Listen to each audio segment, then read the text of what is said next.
പ്രിയമുള്ളവരെ, ഇപ്പോൾ ഒരു വീഡിയോയുമായിട്ട് വരാനുള്ള കാരണം ഫേസ്ബുക്കിൽ ഒരു മുസ്ലിം ലീഗുകാരൻ്റെ ഒരു കമൻ്റാണ്. ആ കമൻറ്റിൽ അദ്ദേഹം പറയുന്നത്, മുസ്ലിം ലീഗിൻ്റെ സ്ഥാനാർത്ഥികളായി മത്സരിക്കുന്ന 27 പേരിൽ 26 പേരും വിജയിക്കണമെന്ന് ഞാൻ ആഗ്രഹിക്കുന്നു. ഞാൻ അതിനുവേണ്ടി പ്രാർത്ഥിക്കുന്നു. ഒരാൾ വിജയിക്കാൻ പാടില്ല.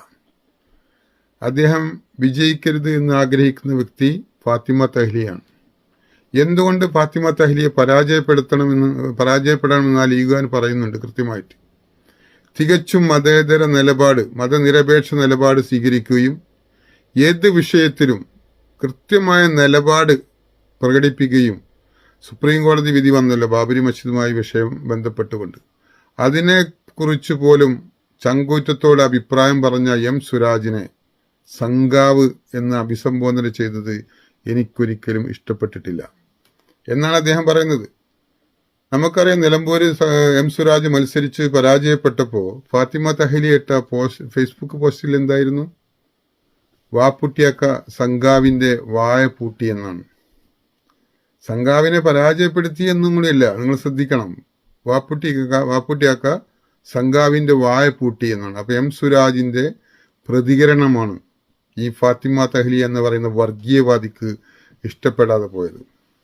ആ വർഗീയവാദിയാണ് മുസ്ലിം ലീഗിന്റെ ഈ പ്രവർത്തകന് ഇഷ്ടപ്പെടാത്തതും. സന്തോഷം തോന്നി അദ്ദേഹത്തിന്റെ ആ പോസ്റ്റ് കണ്ടപ്പോൾ. കാരണം മുസ്ലിം ലീഗിലും മനുഷ്യന്മാരുടെ നിലപാടുകളും ചിന്തകളുമായി നടക്കുന്ന പ്രവർത്തകരുണ്ട് എന്നറിഞ്ഞതിൽ വളരെ സന്തോഷം. എം സുരാജ് സുപ്രീം കോടതി വിധി ബാബരി മസ്ജിദുമായി ബന്ധപ്പെട്ട് വന്നപ്പോൾ ഞങ്ങളുടെ നാട്ടിലെ ലീഗുകാരാണ് ലീഗാണോ കോൺഗ്രസ്സാണോ അറിയില്ല, അവനടക്കം പോസ്റ്റ് ഇട്ടിരുന്നു, ഈ ഫേസ്ബുക്ക് ഷെയർ ചെയ്തിരുന്നു. പക്ഷെ ഇപ്പോൾ എം സുരാജിനെതിരെ ബോധപൂർവം, കാരണം മുസ്ലിം ലീഗിന്റെ അകത്ത് പോലും മനുഷ്യരുടെ നിലപാട് സ്വീകരിക്കുന്ന, മനുഷ്യരുടെ നിലവാരത്തിലുള്ള പ്രവർത്തകരടക്കം എം സുരാജിനെ ഇഷ്ടപ്പെടുന്നുണ്ട്, ആ രീതിയിലുള്ള പ്രതികരണങ്ങൾ വരുന്നുണ്ട് എന്ന് ബോധ്യമായപ്പോൾ ജമാഅത്ത് ഇസ്ലാമിയുടെ ബുദ്ധിയിൽ ഉദിച്ചിട്ടുള്ള ചില പ്രചരണങ്ങളൊക്കെ നമ്മൾ കണ്ടല്ലോ. അങ്ങേയറ്റം വ്യാജമായിട്ട് സൃഷ്ടിക്കപ്പെട്ടിട്ട് മോർഫ് ചെയ്തതുമായിട്ടുള്ള ചിത്രങ്ങളൊക്കെ നമ്മൾ കണ്ടല്ലോ. അപ്പൊ അത് എന്തിനു വേണ്ടിയിട്ടാണ്? എം സുരാജിനെ അപകീർത്തിപ്പെടുത്താൻ വേണ്ടിയിട്ട്. അപ്പൊ അന്ന് സുപ്രീം കോടതി വിധി വന്നപ്പോൾ എം സുരാജ് പ്രതികരിച്ചപ്പോൾ ആ പോസ്റ്റ് ഷെയർ ചെയ്ത ആളുകളടക്കം ഇപ്പോൾ എം സുരാജിനെ പറ്റി പറയുകയാണ്. എന്ത്, സ്വന്തം വാർഡിൽ പോലും വിജയിച്ചില്ല, നിലമ്പൂര് മത്സരിച്ചപ്പോൾ വാർഡിൽ ലീഡ് ഉണ്ടായില്ല എന്നാണ്. ഈ പറയുന്ന ആളുകളോട് ചോദിക്കട്ടെ, രാഹുൽ ഗാന്ധിയുടെയും പ്രിയങ്ക ഗാന്ധിയുടെയും സോണിയാഗാന്ധിയുടെ ഒക്കെ വാർഡിന്റെ സ്ഥിതി എന്താണ്?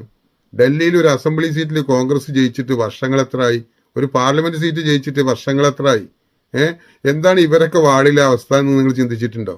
എന്റെ രാഷ്ട്രീയ ജീവിതത്തിൽ കേരളത്തിൽ ഉണ്ടായ തോൽവി, ഏറ്റവും കടുപ്പമേറിയ തോൽവി എന്ന് പറഞ്ഞാൽ 2006 കുഞ്ഞാലിക്കുട്ടി സാഹിബിന്റെ തോൽവി തന്നെയാണ്. അതിനെ കവച്ചു വെക്കുന്ന ഒരു തോൽവി ഇന്ന് കേരളത്തിൽ ഇതുവരെ ഉണ്ടായിട്ടില്ല. കാരണം കുറ്റിപ്പുറത്ത് കുഞ്ഞാലിക്കുട്ടിയെ തോൽപ്പിക്കുന്നവരാ KT ജലീലാണ്. മുസ്ലിം ലീഗിനേറ്റ് സലാം പറഞ്ഞുകൊണ്ട്, മുസ്ലിം ലീഗിന് എതിരായി നിന്നുകൊണ്ട് മുസ്ലിം ലീഗിന്റെ പ്രവർത്തകനായിരുന്ന KT ജലീലാണ് അന്നത്തെ മുസ്ലിം ലീഗിന്റെ ഏറ്റവും വലിയ നേതാവ്.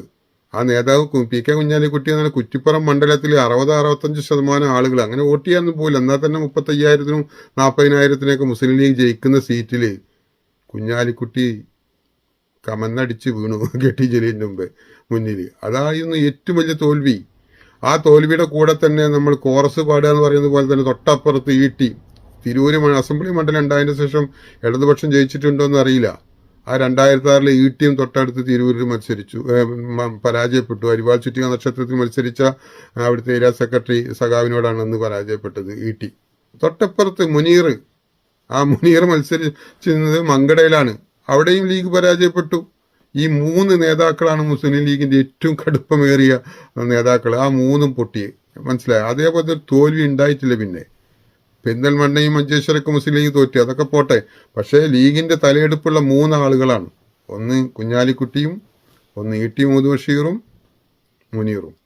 ഇവർ 3 പേരും പരാജയപ്പെട്ടു. അപ്പൊ തെരഞ്ഞെടുപ്പിൽ ഒരു പരാജയപ്പെടുന്നതാണോ നേതാക്കന്മാരുടെ നിലപാടുകൾക്കുള്ള അംഗീകാരം?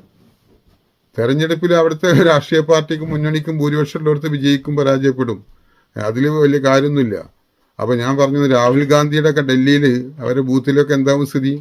എന്തെങ്കിലും കോൺഗ്രസിന്റെ ഇപ്പൊ അടുത്ത കാലത്ത് ഇങ്ങനെ അവിടെ ഒരു MLA ഉണ്ടായിട്ടുണ്ടോ? അതൊക്കെ കഴിഞ്ഞ് കോൺഗ്രസിന്റെ തറവാട്, കുത്തക തറവാടായിരുന്ന അമേഠിയിലടക്കം രാഹുൽ ഗാന്ധി തോറ്റില്ലേ? അപ്പൊ എം സുരാജ് ഒരു തെരഞ്ഞെടുപ്പിൽ പരാജയപ്പെട്ടതാണ് നിങ്ങളുടെ വലിയ പ്രശ്നം. എം സ്വരാജിനെ വില കുറച്ച് കാണിക്കാൻ.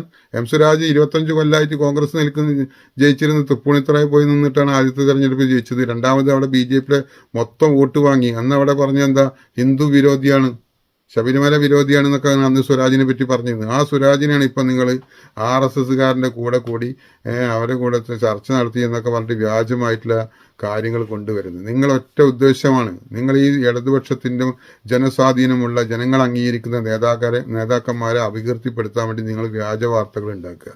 എത്ര കാലം നിങ്ങൾക്ക് ഇത് കൊണ്ടുപോകാൻ കഴിയും? ഇപ്പം അത് പോയിട്ട് സഖാവ് EMSനടക്കം മോർഫ് ചെയ്ത ചിത്രങ്ങളുമായിട്ടാണ് നിങ്ങൾ ഇറങ്ങിയിട്ടുണ്ട്. നിങ്ങൾക്കൊരു ഭരണം കിട്ടും എന്നുള്ളൊരു പ്രതീക്ഷ വന്നപ്പോഴേക്കും നിങ്ങൾ കാണിച്ചു കൂട്ടുന്ന പേക്കൂത്തുകൾ ചെറുതല്ല.